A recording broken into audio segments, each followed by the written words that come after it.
তীব্র তাপপ্রবাহে বোবা প্রাণেও কষ্ট বেড়েছে। ঢাকা ও চট্টগ্রাম চিড়িয়াখানার প্রাণীগুলো এই গরমে হাঁসফাঁস করছে। একটু প্রশান্তির পরশ পেতে চিড়িয়াখানার প্রাণীরা কিছুক্ষণ পর পর পানিতে নামছে, আশ্রয় নেয় গাছের ছায়ায়। চিড়িয়াখানা কর্তৃপক্ষ বলছে, গরমের তীব্রতায় প্রাণীদের স্বস্তি দিতে শেড ঠান্ডা রাখা, স্যালাইন খাওয়ানো ও নিয়মিত খাবারের পরিবর্তন এনেছে তারা।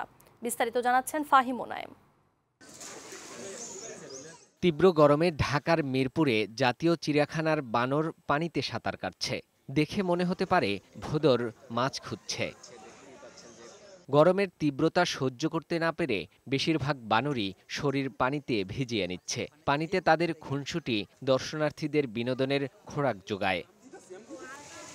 টানা গরমে জাতীয় চিড়িয়াখানার ৩,০০০ প্রাণীরই হাঁসফাঁস অবস্থা। বাঘকে দেখা গেছে কিছুক্ষণ পর পর পানিতে নামতে, গলা পর্যন্ত ডুবিয়ে বসে থাকছে, চক্কর দিচ্ছে পানির মধ্যেই। কোনোটি আবার গাছের ছায়ায় জিরিয়ে নিচ্ছে।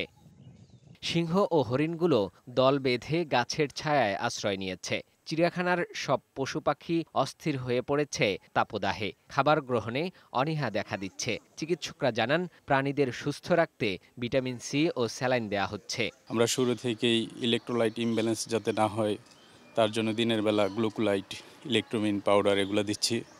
এছাড়া ইমিউনিটি বুস্ট আপের জন্য আমরা vitamin C, ascorbic acid, B complex, zinc এগুলা নিয়মিত চলছে।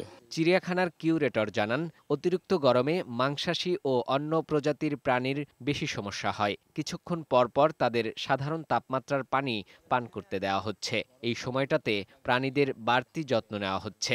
খাবার পানি এবং তার গোসলের পানি থাকে, সেই হাউসগুলোতে পানি নিশ্চিত করা, সেই কাজগুলো আমরা করছি। ছায়াযুক্ত জায়গাটাতে আমরা তাদেরকে রাখছি। চট্টগ্রামের চিড়িয়াখানাতেও প্রাণীদের সেই চেনা হুঙ্কার, হাকডাক নেই। অসহনীয় অবস্থা থেকে বাঁচতে খাঁচায় রাখা পানির কূপে ডুব দিচ্ছে প্রাণীগুলো। পশু পাখি আছে, তারা যাতে তাদের শরীরটাকে ঠান্ডা রাখতে পারে এবং মাঝে মাঝে যদি আমরা ফিল করি যে তার বেশি অস্বস্তি লাগতেছে, অনেক সময় আমরা স্প্রে করাই কোনো ধরনের সার, যাতে সে হিট স্ট্রোকে আক্রান্ত না হয়। আর খাবারটা আমরা এমনভাবে দেওয়ার চেষ্টা করতেছি যাতে খাবারটা ইজিলি ডাইজেস্টেবল হয়। অতিরিক্ত গরমে দর্শনার্থীর উপস্থিতিও কমেছে।